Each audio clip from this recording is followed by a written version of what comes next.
Halo, selamat pagi, siang, sore, malam, dan subuh untuk Anda yang menonton video ini ataupun hanya mendengar video ini.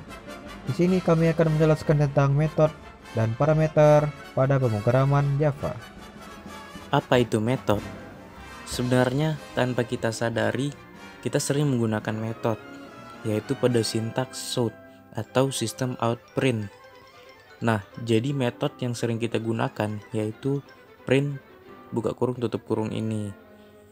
Kemudian pengertian metode dalam pemrograman Java adalah sebuah blok program terpisah atau di luar program utama yang kita gunakan untuk menyelesaikan masalah khusus.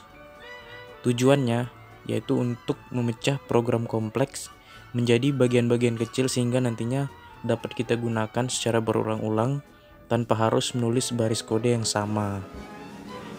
Jika Anda pernah mendengar istilah prosedur dan fungsi atau mungkin juga function, pada dasarnya sama. Namun dalam Java, kita akan menyebutnya sebagai metode. Metode merupakan sebuah fungsi atau function yang berisi algoritma untuk melakukan tugas tertentu. Metode juga berada di dalam blok kelas yang dapat dipanggil di dalam kelas yang sama ataupun di kelas berbeda sesuai aksesnya. Ada dua jenis metode, yaitu metode void dan metode return. Metode yang mengembalikan nilai dan yang tidak mengembalikan nilai. Jadi metode yang mengembalikan nilai akan menghasilkan nilai ketika metode ini dipanggil. Untuk mengembalikan nilai harus atau diwajibkan menggunakan keyword return. Kemudian tipe data metode yang dikembalikan harus sama dengan tipe data nilai yang dikembalikan. Berikut merupakan contoh metode yang mengembalikan nilai. Yang dimaksud mengembalikan nilai ini merupakan adanya nilai yang dihasilkan dari sebuah perintah yang dikerjakan oleh sebuah metode. Syarat membuat metode yang mengembalikan nilai adalah yang pertama, adanya tipe data metode. Yang kedua, adanya parameter. Yang ketiga, adanya keyword return. Dan tipe data nilai kembalian sesuai dengan tipe data metode. Seperti contoh, sebuah metode perkalian dengan tipe data integer memiliki parameter integer p dan integer l dan mengembalikan nilai ke variabel hasil dengan melakukan operasi perkalian p kali l. Metode juga dapat di-overloadingkan, yang berarti nama metodenya boleh sama, tetapi parameter atau tipe data yang berbeda, seperti contoh berikut ini.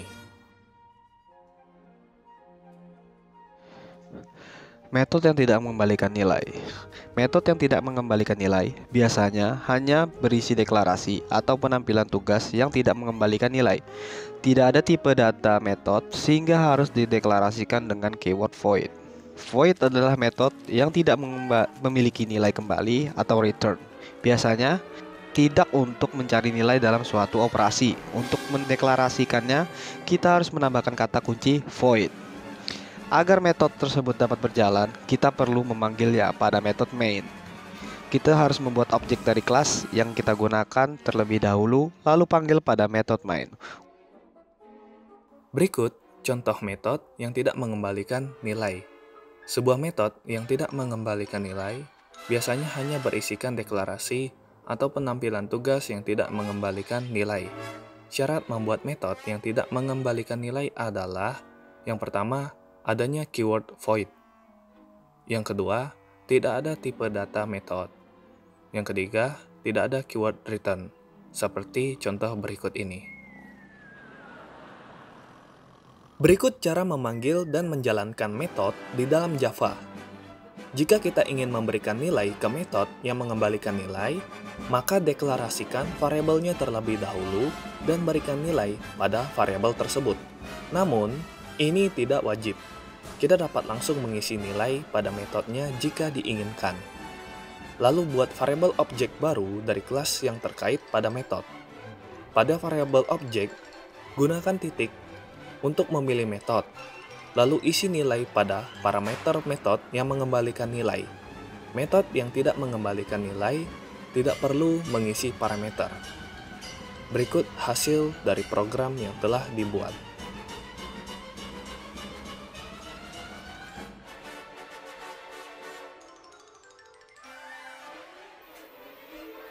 Oke, demikian presentasi dan penjelasan dari kami mengenai metode pada Java. Jadi, pada intinya metode adalah sarana bagi programmer untuk memodularisasi, artinya membreak atau memecah program kompleks menjadi bagian yang kecil-kecil sehingga nantinya dapat digunakan berulang-ulang daripada menulis beberapa baris kode yang sama.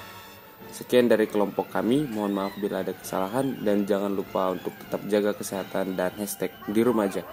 Assalamualaikum warahmatullahi wabarakatuh.